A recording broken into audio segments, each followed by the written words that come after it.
This is VOA News. Reporting by remote, I'm Joe Ramsey. The first cruise ship leaving Venice since the start of the pandemic is set to depart Saturday amid protests by activists demanding the enormous ships be permanently rerouted out of the fragile lagoon, especially through the city's historic center, due to environmental and safety risks. Italian Premier Mario Draghi's government pledged this winter to get cruise ships out of the Venice lagoon, but reaching that goal will take time. Venice has become one of the world's most important cruise destinations over the last 2 decades, welcoming ships carrying nearly 700,000 passengers in 2019, according to the Association Cruise Lines International. Passengers are headed towards a week-long cruise with stops in the Greek islands of Mykonos and later Croatia, but they will also pass 2 groups of protesters before leaving Venice.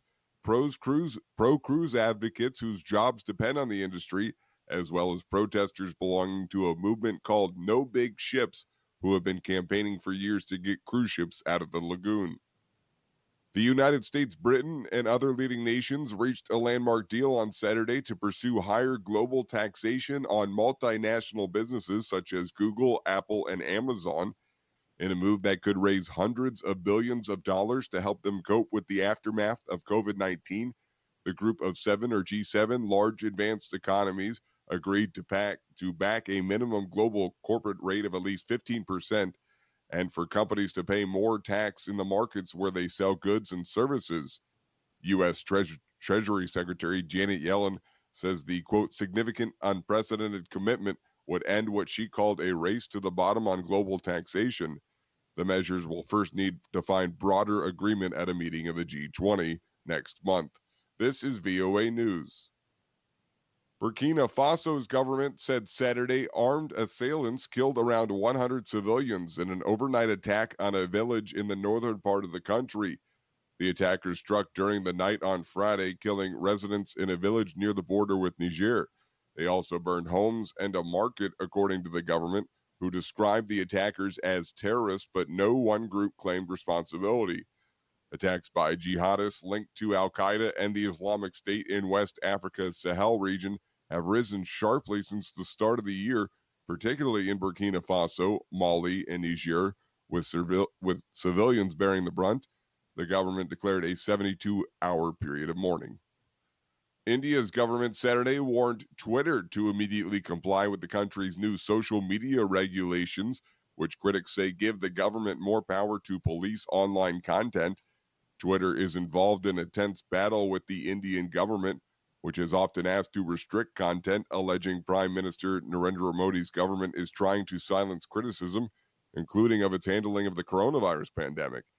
India's Electronics and Information Technology Ministry says new rules came into force on May 26, but the social media site so far hasn't complied. It asked Twitter to treat Saturday's warning as a final notice, otherwise the company shall be liable to consequences, an Indian news agency reported. The company said last month it was worried about the safety of its staff in India, days after police visited an office in New Delhi over its labeling of a tweet by a governing party spokesman as, quote, manipulated media. The new rules require internet platforms such as Facebook and Twitter to erase content that authorities deem unlawful and to help with police investigations, including identifying the originators of, quote, mischievous information. 3 U.S. senators will visit Taiwan on Sunday and will meet its president to discuss security and other issues. Taiwan's government and the de facto U.S. embassy in Taipei said on Saturday, a trip that will likely irritate China.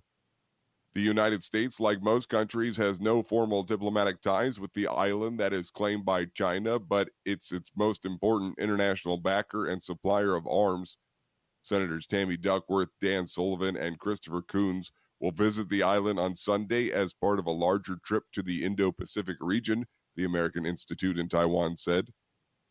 Taiwan's president's office says it will meet the 3 at the airport Sunday morning and express thanks for the show of support, especially at a time when the island is dealing with a rise in COVID-19 cases. Find more at voanews.com. Reporting by remote, I'm Joe Ramsey, VOA News.